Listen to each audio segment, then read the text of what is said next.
Hey guys, welcome to my channel. আমি মনামি। আজকে তোমাদের জন্য নিয়ে চলে এসেছি ধাবা স্টাইলের এক তরকা রেসিপি। তাহলে চলো শুরু করা যাক। সবার প্রথমে আমি তরকা ডালগুলোকে ওভারনাইট ভিজিয়ে রেখেছিলাম। তারপরে ডালগুলোকে প্রেসার কুকারে দিয়ে তাতে 1 চামচ হলুদ, 1 চামচ লবণ আর পরিমাণ মতো জল দিয়ে 5 থেকে 6টা সিটি মেরে নেব। এমনভাবে জল দেব যাতে ডালগুলো ডুবে যায়। ডালগুলো সেদ্ধ হতে হতে চলো একটা পেস্ট বানিয়ে নিই। দিয়ে দেবো 14-15টা রসুনের কোয়া, 20 গ্রাম মতো আদা আর দিয়ে দেবো 9-10টা কাঁচা লঙ্কা। এই দেখো আমাদের পেস্ট রেডি। পেস্টটি হতে হতে সাইডে দেখো আমাদের ডালও প্রায় সেদ্ধ হয়ে গেছে। দেখতে পাচ্ছ ঠিক কতটা সুন্দর ডালটা সেদ্ধ হয়েছে। এইবার আমি একটা কড়াই নিয়ে নেব। কড়াইটাকে ভালো করে গরম করে নিয়ে তাতে 3-4 চামচ সর্ষের তেল দিয়ে নেব। তাতে অ্যাড করে দেবো 1 চামচ জিরে। জিরেটা ভাজা ভাজা হয়ে আসলে তাতে অ্যাড করে দেব আগে থেকে করে রাখা পেঁয়াজ কুচি। পেঁয়াজটা ভাজা ভাজা হয়ে গেলে তাতে দিয়ে দেব আদা রসুনের পেস্ট। মিডিয়াম ফ্লেমে মশলার কাঁচা গন্ধ না যাওয়া অবধি ভালো করে কষিয়ে নেব। তারপরে অ্যাড করে দেব একটা বড় সাইজের টমেটো কুচি। তারপরে অ্যাড করে দেব 1.5 চামচ লবণ।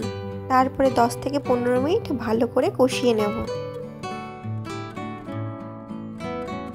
এইবার অ্যাড করে দেব 1 চামচ জিরে গুঁড়ো, 1 চামচ ধনে গুঁড়ো আর 1 চামচ শুকনো লঙ্কা গুঁড়ো দিয়ে ভালো করে নেড়ে চেড়ে আরও 3 থেকে 4 মিনিট কষিয়ে নেব। তারপরে অ্যাড করে দেব সিদ্ধ ডালটা। তারপর কিছুক্ষণ কষিয়ে নিয়ে অ্যাড করে দেব তড়কা মশলা। হয়ে গেলে একটি পাত্রে তুলে নেব।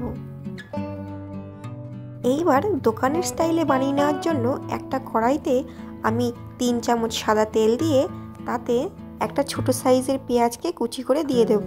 আর তাতে দিয়ে দেব 3 থেকে 4টে কাঁচা লঙ্কা কুচি। সামান্য নেড়ে চেড়ে তাতে অ্যাড করে দেব ছোট একটি টমেটো কুচি। তারপরে অ্যাড করে দেব 1 টিস্পুন লবণ। একটু লাল লাল করে ভেজে নিয়েই অ্যাড করে দেব ডিম। ডিমটা ভাজা ভাজা হয়ে গেলে এইবার অ্যাড করে দেব তৈরি করে রাখা ডালটা।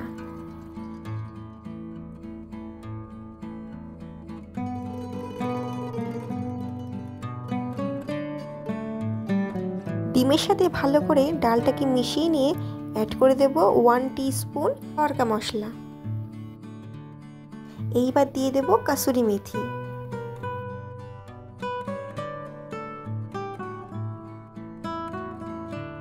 আমি এখানে অ্যাড করে দেব 2 কিউব বাটার। সবশেষে অ্যাড করে দেব ধনেপাতা। কি লাগছে তো দোকানের স্টাইলের তড়কা? আশা করি আমার এই পদ্ধতিটি বুঝতে তোমাদের কোনো অসুবিধা হয়নি। তাহলে দেখতেই পেলে ঠিক কতটা সহজে ডিম তড়কা বাড়িতেই বানিয়ে নেওয়া যায়।